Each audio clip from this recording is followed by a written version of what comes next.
Hey everybody, welcome to day 37 of the 40-day challenge in the home stretch. So let's talk today about muscle function. Yesterday I talked a little bit about exercise and sort of the ways that people kind of dig their own grave when they don't do the right things for their body, not just with eating, but also with exercise. So if you're moving in pain, if you're not addressing the underlying issues in your body, you're going to not only create calcium deposits and pain and cortisol levels go through the roof, you're going to create a situation where your body actually wants to keep blood sugar even higher. If you look at the research, look at the evidence, pain in the body maps onto more blood glucose. So I want to talk today a little bit about glutathione. Glutathione is something that I've touched on many times when I talked about mitochondrial function. And I'm going to talk about it here and how it affects performance in muscles itself. So one of the things you have to understand is, mitochondria, as you guys learned in biology in high school, is mitochondria is essentially the powerhouse of your cell. Literally, it is ATP production, and glutathione needs ATP, but mitochondria need glutathione to clean up all the free radicals that are produced from mitochondria. So they need each other, but what we see is that in skeletal muscle, in insulin-resistant people, that there's a reduced signaling for ATP. And that's a big deal for performance. That's a big deal for, that's a big reason to get better, because when you map onto other metabolic disorders, so just think about this. Most people who are metabolically dysfunctional are also on statins, they're also on beta blockers, which further hamper muscle ability, meaning further create more muscle issues. So a classic side effect of statins would be you have muscle cramps, right?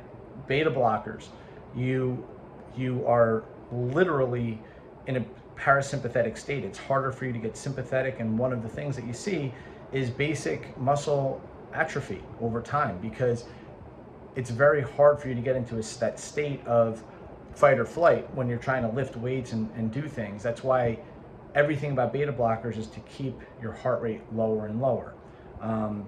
It's part of that whole pathway we've talked about in the past with mTOR. So there's a growth pathway and there's another pathway that's in charge of sort of keeping everything slow and relaxed. And to keep it simple, we talked about the parasympathetic and sympathetic responses of the body. When you're lifting weights, you want to be sympathetic, but beta blockers keep you more parasympathetic. And I'm saying all these things because if you add in, okay, I'm on a statin, I'm on a beta blocker, and I'm type 2 diabetic or I'm insulin resistant, you have a cascade of events in muscle to hamper performance, to hamper your ability to build muscle, to hamper your ability to even just feel comfortable in terms of muscle cramping and just general pain. So my message to you today is, one of the things we can do is, let's look at your glutathione status. Let's optimize your glutathione status. And glutathione is the master antioxidant of the body. And the things that we need to look at with glutathione, and this is covered again in the UTC manual very clearly, especially this time around. We've talked about spicing your food. Spices are critical, not just for taste and battling taste fatigue, but glutathione is also the result of many spices. Many of you are familiar with the benefits of curcumin, or some of you know it as turmeric. But turmeric is the spice, it's the curcumin that's actually the beneficial compound. If you liberally spice your foods, you will get the benefit of glutathione production. But furthermore, just in general, guys, a higher protein diet, not being super low carb, magnesium is critical for glutathione production. You opt for a hormone-free whey protein is extremely beneficial, same thing. Collagen is beneficial. So you could use a collagen supplement or just get, from bone broth or from, literally eating the joints of the animal. So that'd be like, the chicken, you're going to get a lot of glycine from there. So, you can even, a lot of collagen. Glycine is the amino acid in collagen that's extremely beneficial. Supplementing with glycine isn't a bad idea anyway, even for type 2 diabetics. There's a lot of evidence that shows that supplementing with glycine at meals that are higher carb are actually beneficial.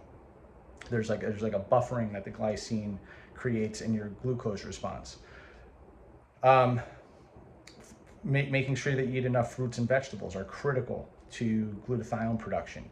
So these are just some ideas, guys. I have a bunch more I'll talk about in the UTC seminars and in the book, but I'm just giving you an idea that the things that we have talked about already, everything kind of takes care of itself. That's the point, is if you do what I say in the very beginning, you're going to benefit in ways that you're not thinking of. And this is an example, is when you get sick, it tends to be a domino effect of lots of things. So today I'm using the example of muscle function, and then you're on further meds that hamper muscle function even further, and then you don't understand what it's doing. So most people on statins aren't even on CoQ10, which we know.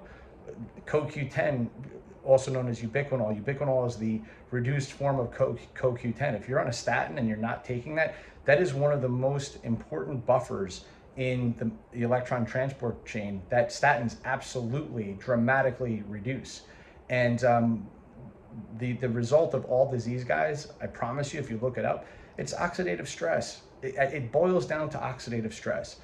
And CoQ10, ubiquinol, helps mitigate some of that oxidative stress.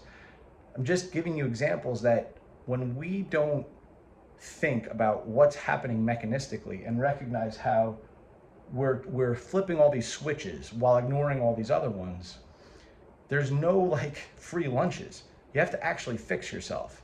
And one way to do that, guys, is to maximize your glutathione status, better muscle function, and overall, like I said, it's the body's master antioxidant. So you're going to be doing your mitochondria a huge favor by doing something like this. And again, mitigating some of that oxidative stress. Okay, so hopefully that was helpful for you guys. A couple more days left. We're going to have a Q&A on the last day. Hope that helped. Have a great day.